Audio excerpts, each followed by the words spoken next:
Here's another British portable, and from what I understand they made a lot of these. It's called an Attache case portable.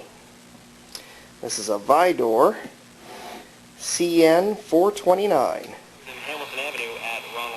otherwise known as the Lady Margaret. AM and long wave.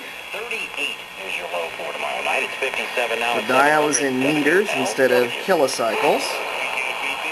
Antennas for both wavelengths are here in this section. You can see it trails down here. And this section here turns the set on and off just like a music box.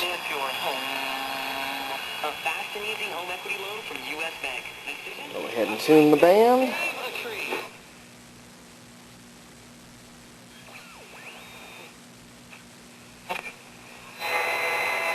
Los elegidos de Dios. Pablo habla de la misma. Traffic brought to you by Adler Cold and Sinus. Several accidents to report. Has a really good tone. It's got a very large speaker.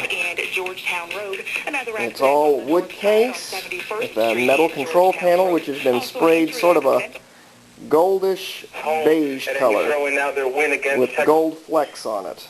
Saw him in. Trying to find some music. There we go. Los tiranos del norte. Atención a todos los caballeros, para que te eches un taco de ojo, ven y baila con las chicas más guapas de la música. Las indomables del norte. Okay, band switch is right here. That goes to long wave, which I haven't tuned up because there's not hardly anything on there over on this side of the continent. And her baby.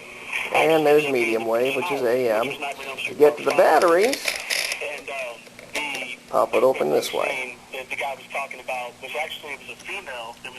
Those are replica batteries. The one here on the top is an AD35 1.5 volt battery, which has a couple of C cells in it. The lower one there is called a B126. And that is what they call a high tension battery, or a B battery. It has 9 volts in it. And here's the chassis. All the tubes.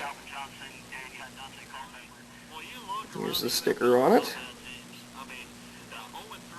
That little tag there, if I can stick my finger there, there's my pinky. It's right next to my pinky.